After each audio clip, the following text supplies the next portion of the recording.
Hello! You're watching this video probably because you want to edit a file in a pull request that you made, but you're not sure how to do that. I work with a lot of people that are just starting to use Git and GitHub, and this is a little bit daunting. So I'm going to show you how this works. First, pick your repository. Right now we're looking at the curation repository for the Dahlia project. If you've already made a pull request, you can go into the pull requests. You can find the pull request that you made. Here's an example from one of our Hiwi students, and he made a couple changes to some files and added some new ones, but he wants to make some updates to those after uploading them initially because they're not passing the CI/CD pipeline we set up. So we're going to go into his pull request, and we can take a look at all the files that were changed by clicking on the Files Changed tab. And now we've got the diffs for everything. So each file has a little icon next to it called More Options. And I totally understand this is confusing because this is a tiny little nondescript icon inside a very, very big and complicated page. But anyway, give that a click. You can either look at the file directly, or edit the file, or delete it. So we're just going to edit the file.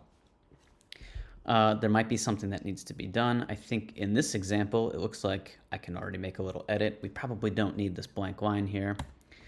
You can make whatever edits you want. You can edit it within the web page here. You can just copy everything out and delete it. You can bring in something from maybe a text editor that you've been working on locally and then paste that in here. And it's going to overwrite whatever was in the file already.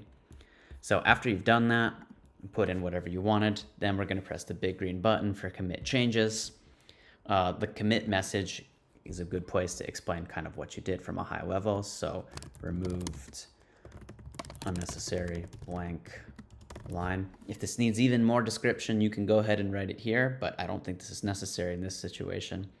We're not going to need to change any of the other settings. We're going to commit directly onto the branch that already existed. In this case, it's called W more 25, adding resources, and then press the big green button. That's going to commit the changes. I'm not going to do that now because Moritz is actually working on this branch at the moment, but that's how this works. So once you made the commit here, anybody else who is working on it, they'll be able to see it. So if somebody comes back through the pull request menu and they look at the changes here, they're going to see it. And they're also going to see a second commit. Now, an important thing here is that you can make multiple commits on the same pull request and they can stack up and all of the changes add together. And in the end, it doesn't matter how many changes you make, we're going to squash them all down together into one logical unit of changes. This is called like squash merging.